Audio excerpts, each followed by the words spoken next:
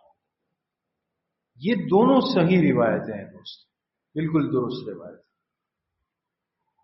سنن ابی داؤد کے اندر جو حدیث کی بڑی کتاب ہے اس میں ایک روایت ہے، لیکن وہ روایت اس درجے کی نہیں ہے جو پہلی دو روایت ہیں. اس کو محدثین نے، محققین حدیث نے اس کو ضعیف روایت قرار دیا. کسی حدیث کا صحیح ہونا، مرفوع ہونا، موقوف ہونا، مقطوع ہونا، ضعیف ہونا، مطرود ہونا، شاذ ہونا، یہ حدیث کی اصطلاحات ہے دوستو، یہ علماء کا کام ہے. تو سنن ابی داؤد کے اندر روایت موجود ہے، لیکن محدثین نے اس حدیث کو کیا فرمایا کہ یہ ضعیف روایت. لیکن خود سنن ابو داؤد ایک مستند حدیث کا مجموعہ ہے.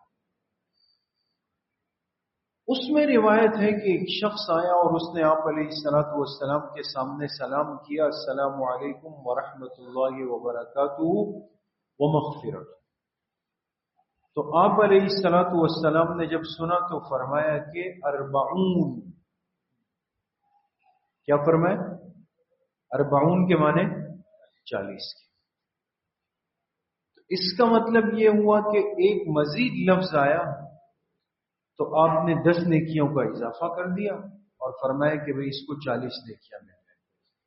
لیکن عرض کیا کہ محدثین نے اس حدیث کو ضعیف فرمایا. اسی طریقے سے ایک اور روایت ہے ابن سنی، یہ بھی حدیث کا مجموعہ ہے، لیکن یہ روایت بھی ان دو روایتوں کے درجے کی نہیں ہے. یہ باتیں اس لیے آپ ساتھیوں سے عرض کر رہا ہوں کہ بعض جگہ پہ ہمیں ایک روایت ملتی ہے، کبھی ایک جگہ دوسری ملتی ہے، کبھی تیسری ملتی ہے. حدیث کے درجات ہوتے ہیں. ابن سنی نے روایت نقل کی اور اس کے اندر ہے کہ ایک شخص آیا اور اس نے وبرکاتہ کے بعد 2 جملوں کا اضافہ کیا، مزید اور آگے چلا گیا. اب حاصل کلام جو محدثین نے نکالا ہے، حدیث کا جو خلاصہ نکالا ہے، اس کو سن لیں دوستوں، کبھی پریشان نہیں ہو. وہ فرماتے ہیں کہ ان ساری احادیث کو سامنے رکھنے سے نتیجہ یہ نکلتا ہے کہ ہمیں کم از کم اہتمام کہاں تک کرنا چاہیے؟ وبرکاتہ تک. اور یہ صحیح احادیث سے ثابت ہے، اور اس کا اجر 30 تک جائے گا، اس میں بھی کوئی شک نہیں. ہمیں اس کا اہتمام کرنا چاہیے. لیکن اگر کوئی شخص ان 3 کے بعد، ان الفاظ کے بعد کوئی اضافہ کرتا ہے اور اس اضافے کا ان الفاظ کے بڑھانے کا کوئی صحیح مطلب نکلتا بھی ہے، یہ بھی شرط ہے نا. بعض لوگ تو ظاہر سی بات ہے، اب مثال کے طور پہ مجھے عربی آتی نہیں ہے، لیکن دوستوں کو ہنسانے کے لیے بس بڑھا رہا ہوں بول رہا ہوں تاکہ کچھ واہ واہ ہو جائے. کہہ کیا رہا ہوں، اس کا کوئی مطلب بھی ہے یا نہیں ہے؟ تو کم از کم یہ کہ اگر ایسا لفظ بڑھایا کہ جس کا معنی ہے، مفہوم ہے، جیسے کہا کہ ورحمۃ اللہ وبرکاتہ ومغفرتہ ورضوانہ، یہ تو عربی کے کلمات بھی ہیں اور بامعنی الفاظ بھی ہیں. تو محدثین فرماتے ہیں کہ فی نفسی ہی جائز ہے. فی نفسی ہی کیا ہے؟ جائز ہے. ایسا کرنا کوئی گناہ نہیں کہلائے گا، ایسا کرنے والا کوئی خلاف سنت عمل کا مرتکب نہیں کہلائے گا. لیکن ہمیں اہتمام اسی کا کرنا چاہیے جو صحیح احادیث سے ثابت ہے کہ وبرکاتہ تک لازمی اہتمام کر لیں. باقی اگر کسی نے ایسا کہہ دیا تو اس کا گریبان نہیں پکڑنا چاہیے کہ اس کے گلے پہ آ گئے اور اس سے کہا کہ بھئی اب کہاں سے، اب تم دلائل دو، اب ثابت کرو، تم نے ایسا کیسے کہا. یہ بے مقصد سی بات ہو جائے گی دوستو. تو جواز ثابت ہے کہ اضافہ کر سکتے ہیں، لیکن صحیح سنت کا جو اجر ہے وہ وبرکاتہ ہوتا. بات سمجھ میں آ گئی؟ تو بہرحال سلام کا اہتمام ہو، اور جس قدر انسان زیادہ الفاظ بولے گا اتنا ہی اس کا اجر اللہ کے ہاں بڑھتا رہے گا. اللہ کریم صحیح عمل کی توفیق نصیب فرمائے. الحمدللہ.